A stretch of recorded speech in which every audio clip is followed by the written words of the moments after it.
Hello everyone, welcome back to another video. Today I will show you how to use WhatsApp Business for marketing. So open your WhatsApp Business app. You will follow the 6-7 basic steps. The first one is create your business profile. Mention your name, other business description, business address, your business hour, email, your website and manage products.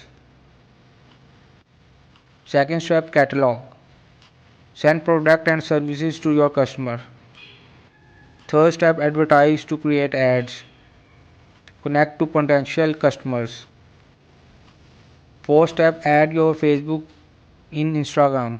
Add your Facebook and Instagram. Fifth step is greeting message automatically. Sixth one, away message when you not available. Quick replies, frequent messages. Seventh step, use the label to organize your customer and chat. This is how to use WhatsApp Business for marketing. Hope this video help you. Please don't forget to like and subscribe.